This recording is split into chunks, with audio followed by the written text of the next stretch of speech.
deep-fried cicadas, Cicadapalooza, and a sex-crazed zombie virus. This week, it's all about cicadas. Traveling the world to bring you delicious dishes, tasty beverages, and interesting experiences. This is the Destination Eat Drink Podcast on the Radio Misfits Podcast Network. I'm Brent Peterson. Welcome to Destination Eat Drink, the travel podcast for foodies.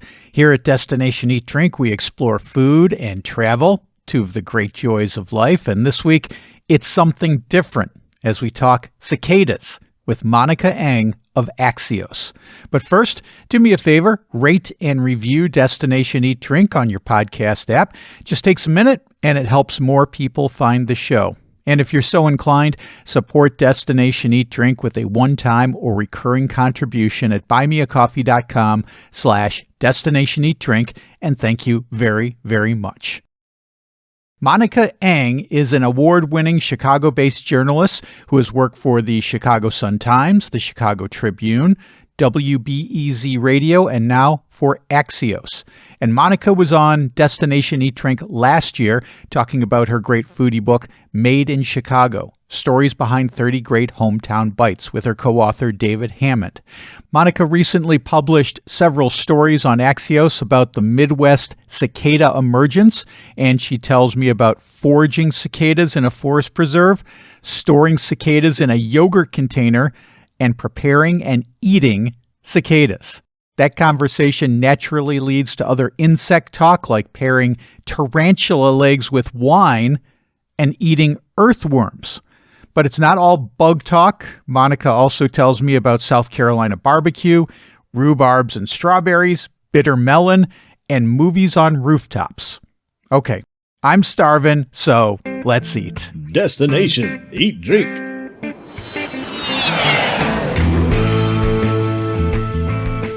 Monica Eng, welcome back to Destination Eat Drink. We're going to talk insects today. Yes, thanks so much. You know, cicadas are really in the news right now. I think everyone knows what cicadas are, these little insects that cause such a ruckus with all their mating noises. But why are cicadas at the top of everyone's mind? Why is everyone talking about cicadas this particular year?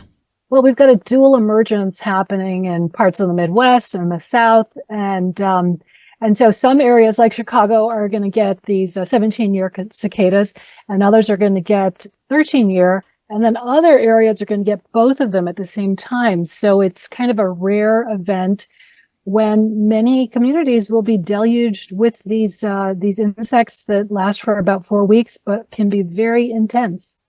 I've been reading some articles, I've been watching some videos, and I see a lot of people, especially on news programs, refer to it as the Cicadapocalypse. But I was reading one of your articles in Axios. I'm pretty sure it was one of yours, Monica. And you use the term Cicadapalooza, which I love so much more than Cicadapocalypse. Did you coin Cicadapalooza? I probably didn't, but I thought of it off the top of my head. I mean, it's basically just everybody going nuts for this.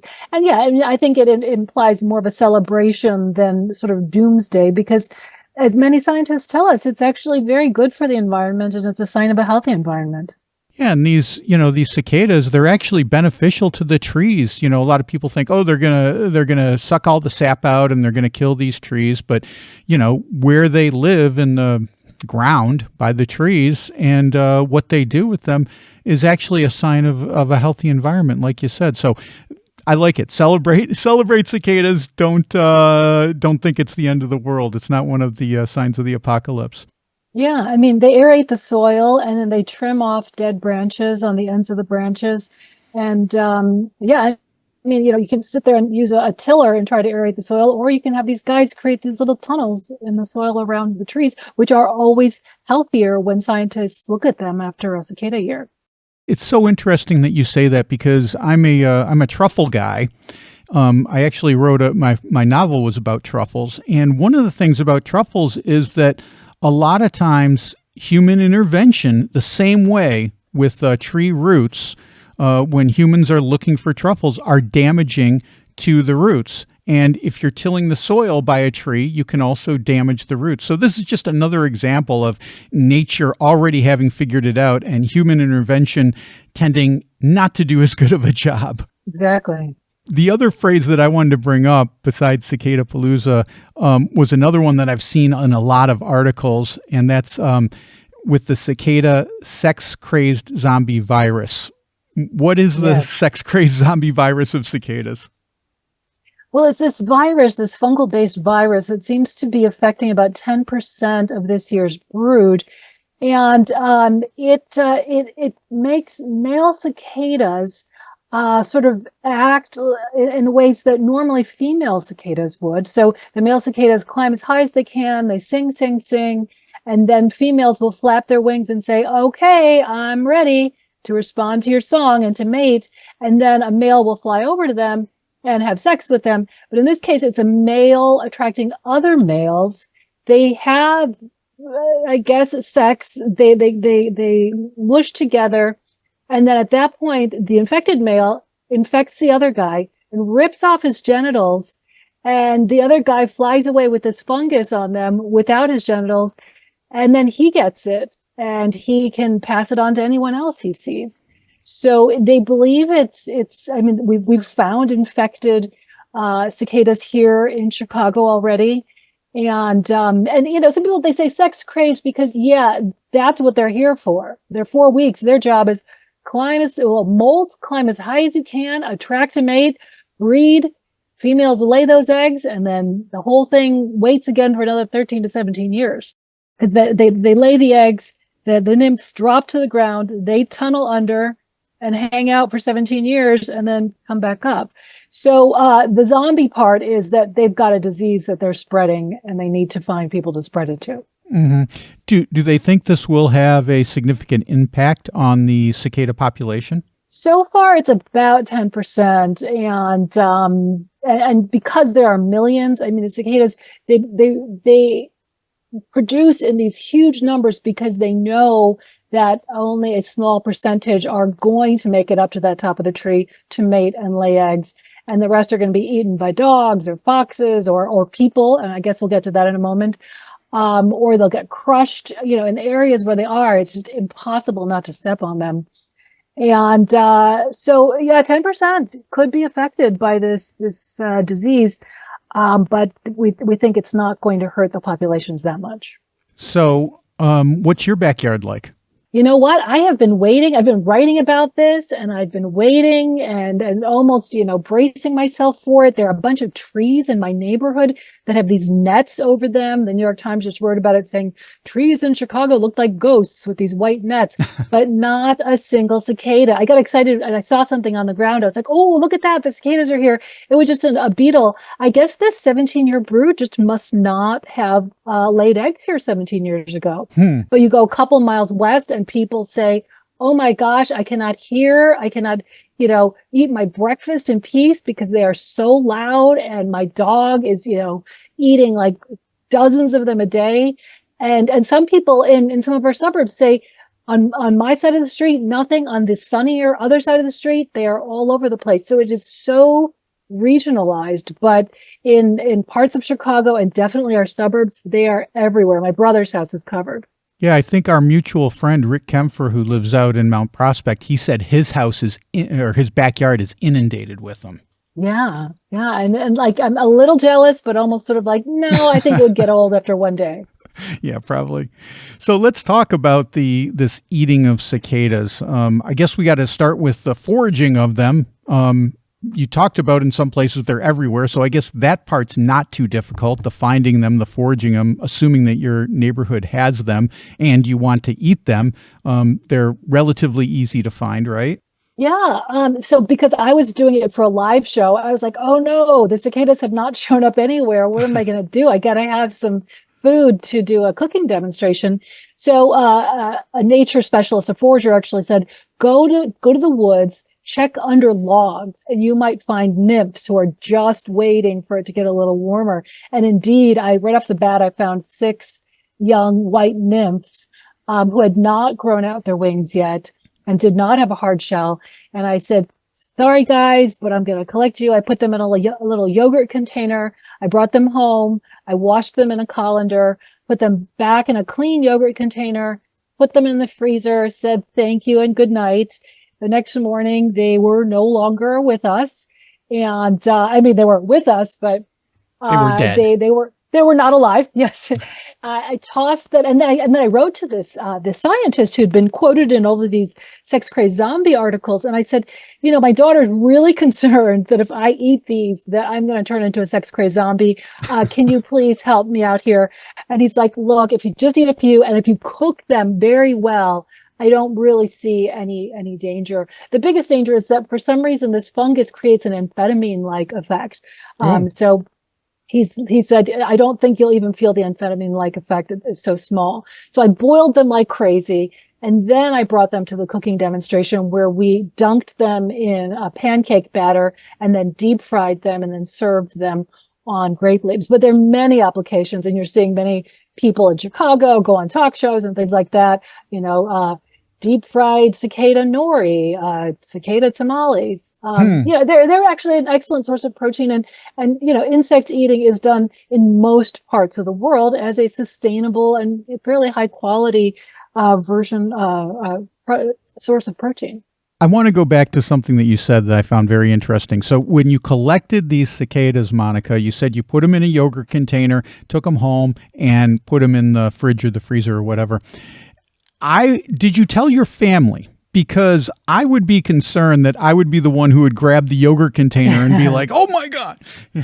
Well, I posted online. I did put masking tape because at first my family was like, "I don't want to see those." I had one of those clear ones, and then I put up masking tape. Cicadas for the live show. Do not eat them. And my family was, and people were like, "Did you really need to say do not eat them?" Right. Because they're not appetizing looking. And I should note that these sort of white tender ones are the ideal. And when they come out of the ground, they're kind of brown, and then they start climbing up the tree. And as they climb up the tree, often they cut a hole. And basically, if you can think of like you're wearing, a giant sweater that's over your head, but then you cut a hole in the neck and the back, and you say, I'm just going to slip out of this hole. I'm going to pull myself out of this hole in the back of my neck of the sweater. That's what they do. And then they emerge red-eyed and white.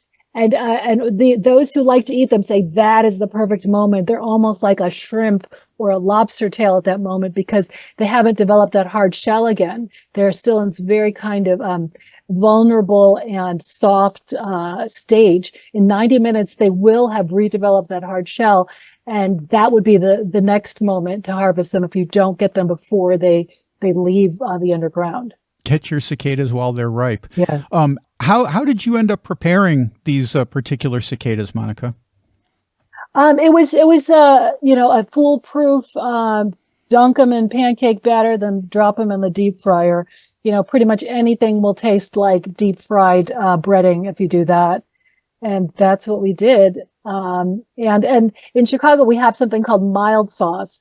And I had the bottle of mild sauce ready to go. And that's what, in many parts of the city, any deep fried food must be eaten with that. And I'd forgotten it at home. So instead we ate them in grape leaves that the forager that I was interviewing had brought. And the verdict? You know what? It was mostly like crunchy exoskeleton, or crunchy breading. But once you got to that kind of, still juicy center, it was more asparagus-y and almost shrimpy. I would think shrimpy would be a great way of thinking about it, especially with the shell and all that and kind of tender on the inside. I mean, though lots of people are eating ones that have already developed their wings and have already redeveloped that shell. And there's more of an exoskeleton, crunch, but probably not that different of a flavor. So you had the cicadas. Going to do it again, do you think? Maybe 17 years from now? Yeah. Give me another 17 years. I do believe that the world has got to seek out and start embracing more sustainable sources of protein, and insects are a logical and sustainable one if we can get over the kind of the gross factor. But I mean, think about it. We eat crayfish, we eat shrimp, we eat lobsters, all in the arthropoda family. They're the sisters and brothers of cicadas. And, shrimp do look pretty scary if you really look at them. So, why can't we do this? Yeah, I was thinking about this today when I knew I was going to talk to you, Monica, because I was thinking, I think it was all the way back in maybe middle school or at least high school. So this is going back over 40 years now, that there was talk, like in social studies class, oh, well, insects are going to be the new way to go for protein. It's going to solve the world hunger problem. And, insects are eaten in other parts of the world. In fact, they're pretty common, but I don't see, maybe I'm wrong, maybe we'll see in the future, but I just don't see Americans getting over this ick factor and embracing insects in a large way. Yeah, if you can go by the comments on my Facebook page, I think you're absolutely right. A few years ago, when there was sort of a big push for this, a lot of companies had developed cricket flour applications where they were making baked goods, and that might be the sort of entry drug, the way that we can start to employ it, grinding it into a flour. And have you, you're an adventurous eater. A lot of your work is with food. Have you eaten other insects? Oh, for sure. A lot of crickets, a lot of grasshoppers when I go to Mexico. You can find them here. I'm not sure if they're legal to import, but there are certain places in Chicago where you can find them, and drop them on, guacamole, because often they're fried. They're like stir fried, and then they'll put sort of a tahine, lemony, salty, spicy spice on them. I've eaten tarantulas, mostly for stories. A lot of mealworms, silkworms. Koreans eat a lot of silkworms, and you can buy them in a can in stores. So mealworms, silkworms, tarantulas, crickets, earthworms. I don't recommend them. They're very muddy tasting, and and the application I had was not deep fried. It was still pretty kind of like wet and slimy. So yeah, and those are the ones I have intentionally eaten. Of course, we all probably eat. They say like there are probably 6 bugs in the head of every asparagus tip. Oh no! But more protein. There you go. So tarantulas. I just think of those hairy legs. How do tarantulas get prepared? I don't know that I've ever seen tarantulas be served. So this was a wine pairing and insects. Very wine gimmicky. Do you pair with I think it was a Riesling. I can't remember what it was. I think it was a wine company that really wanted me to try their wines. And they said, we're doing a pairing with insects. And I said, okay, I'm there. And they did not want us to eat the bodies because they said, there's a segment of the population that can have an allergic reaction to the body of the tarantula. And it's kind of gushy, and they did not want to deal with, any lawsuits. So they just had us eat the legs, which were coated in a kind of a glaze and then fried and coated in a glaze. So those little like hairs weren't going to tickle your throat because both the frying and the glaze kind of tamped that down. That's some good insect information, some good insect content today on Destination Eat Drink. But before I let you go, let's talk a little bit about Chicago, because of course I'm a Chicago guy from way back, and you've lived in Chicago most of your life. Anything new in Chicago that you're particularly excited about, either food or otherwise? Well, we've got the James Beard Awards coming this weekend, so it's going to be party after party after party, celebrating Chicago food and chefs, and that's always fun because I get to see all my food writing friends. But we just got South Carolina Seaside Barbecue in Chicago, which I'd never had before.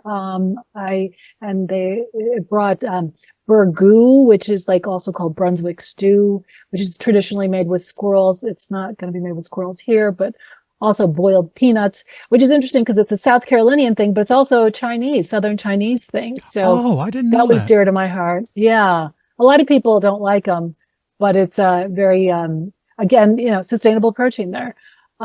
It's not great. Boiled peanuts. It's just sort of fun. Yeah. We lived in Charleston for a little while and I wasn't a big fan. I mean, I think Stephen Colbert said, yeah, take everything you like about peanuts, the crunchiness, the crispiness, and get rid of that. Take it away. Take it away. So, but they flavor them in South Carolina too, not just salt. They have other flavors too, which can be, that would make sense. At least interesting, right? Yeah. So I hadn't had something called hash and rice, which is another sort of South Carolinian thing. So that was fun. And cornbread biscuits with sorghum. So that's like one of the latest things I'm writing about. But it's just, it's also patio season in Chicago. And so I'm going to go watch a movie on a rooftop and eat tonight. Oh, good. And so we're just having a good time here, getting ready for the Democratic National Convention, hoping that everything stays calm. And fingers crossed. And yeah, for sure. Food-wise, like produce, I'm wondering what kind of things do you look forward to now that summer's here in Chicago? I mean, I always loved going strawberry picking with my mom. She loved doing that. That was one summer thing that we liked to do. Anything summer-wise that you particularly enjoy as far as produce goes? I love rhubarb and strawberry season, which are just intersecting now, because I love making strawberry rhubarb crumbles. And then I'll, freeze a lot of that filling so I can make it later in the year. I'm really looking forward to, I love the greens and spinach and arugula are out right now, but tomato season, I absolutely adore when, I've got a garden. And so right now I'm just eating a lot of fresh lettuce and spinach, and my kale is ready. But I'm kind of crazy because I love bitter melon, which is a Chinese vegetable. Actually, they eat it in India as well as the Philippines. And I just got my bitter melon plants to start climbing on the trellis that I planted them with. And it's a very acquired taste. But those who love it, love it. It's just, and it's true to its name. It's a vegetable that you stir fry and is very, very, very bitter, but very delicious. What do you pair that with to maybe offset the bitterness a little bit? Or do you just stir fry it and there you go? No, it's you always want to pair it with a very strongly flavored food. So usually like a nice fatty bit of pork or beef, and then put the fermented black beans in there that kind of amplify the salty and deep pungent flavors. But it's also in Vietnamese culture often made into an omelet that you eat with rice, but then you pair it with nuoc cham, which is, if you probably know, is fish sauce and lime and chili and garlic and a little bit of sugar. And so that balances the bitterness with all of those strong flavors. And sometimes I'll cook it with lapchong. I had you on the show last year to talk about your book, Made in Chicago, which I love because it's right up my alley. It's talking about the unique dishes of Chicago and kind of the history and where you can get it and, how it's come into the culture. And I asked you last year, and you said maybe. And when I asked you if there was going to be a sequel to Made in Chicago, so I'm going to ask you again. Any movement on that? Or are you thinking about it, or what's your thought process here? We are in our third printing, which I'm so pleased about. Congratulations, that's great. But we're still negotiating whether or not they want to kind of let us add a chapter or two. So it's doing well. The sales are doing great. But we're in talks right now and saying, we've come up with a few things that we think definitely should be added, including atomic cake and we think maybe carbonara made its debut here in Chicago. That's what the data seems to be telling us. Oh, wow. But we'd have to find who actually, I think it was probably invented in Italy, but the first time it was mentioned the United States was here. So we're gonna check out a few different leads. And last thing, you mentioned some work that you're doing at Axios, what you're working on now. Any other forthcoming stories that you want to kind of clue me into? Well, we're working on stories about this Foxtrot market that they closed down all 37 in one day in Chicago. We're trying to find out if maybe they're going to be revived. What else am I writing about? I just wrote about South Carolina barbecue. Oh, we're doing our favorite donuts in Chicago. And we're reviewing restaurants on the beach in Chicago. We just assumed that they were all just going to be horrible tourist traps, but some of them actually have really good food at good prices, which is not something you find much these days with food inflation. So we're going to be highlighting some of the best places to eat on the beach in Chicago. And a lot of people don't even think of Chicago as a beach town, but it is a beach town. Right. So when you do your donut story, I can share with you my story of my very first job, 15 years old, worked at Dunkin' Donuts in Barrington, Illinois. Nice. And the time that I almost lit the kitchen on fire. So. Oh, boy. Yeah, so there's that. Was it an oil fire? Or It no? was. I was tasked with cleaning out the fryolator. And of course, the first thing you're supposed to do is turn off the fryolator before you drain the oil, which I did not do. Oh, boy. And so all the crumbs settled onto the hot coils and ignited. And in a panic, I hit the fire extinguisher thing, which sent down this huge snowstorm of anti-fire, fire suppression stuff. Wow. And it took me 12 hours to clean the kitchen. So. Holy moly. Were you able to keep your job? I don't know why he kept me. Probably because I was getting paid $2 an hour in 1978. Wow. So there you go. Wow.